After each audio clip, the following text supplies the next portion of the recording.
भैया भोजपुरिया लोग के नंदू बाबा के बहुत बहुत बहुत प्रणाम। चलिए लोगिन हम एगो अपना दोस्त के ऐसन कहानी बतावे के साथ जौन उनका पर बीतल। जब वो अपना ससुरारी गईले तो उनका कितना इज्जत मिलल हमरा के जब बतौले तो हम एगो कविता के रूप में ढाले के प्रयास कैनी और रउआ लोग के मनोरंजन खातिर ये चीज हम रउआ लोग के सामने लेके आइल बानी।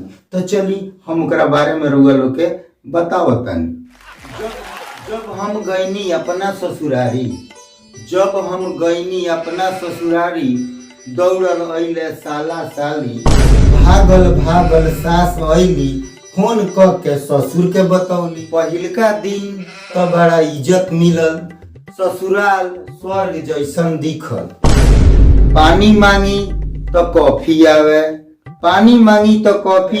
बासियो खाना खूब भावे। अब दूसरका दिन के सुनी कहानी, मांगी कॉफी तो आवे पानी।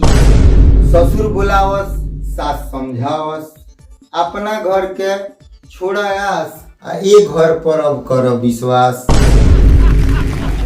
तीसरका दिन के जब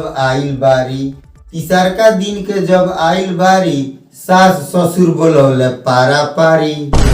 ससुर बतौले ऐसन एगो बात, काल से कटी ह तू ही घास। चौथा दिन के आइल रात, खाना में मिलल बसिया भात। तरकारियों मिलल ऐसन अरुआइल, खाए में तनिको शरम न आइल।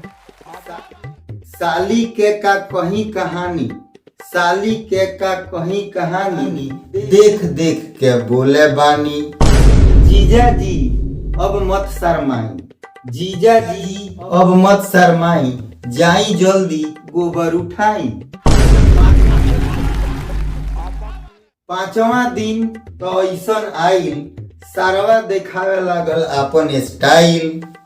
मेहरारुओ न माने हमार बात पर देखावे लागे लात। पांचवा दिने जौन मिलल प्यार, मारल गईनी शरम के मार।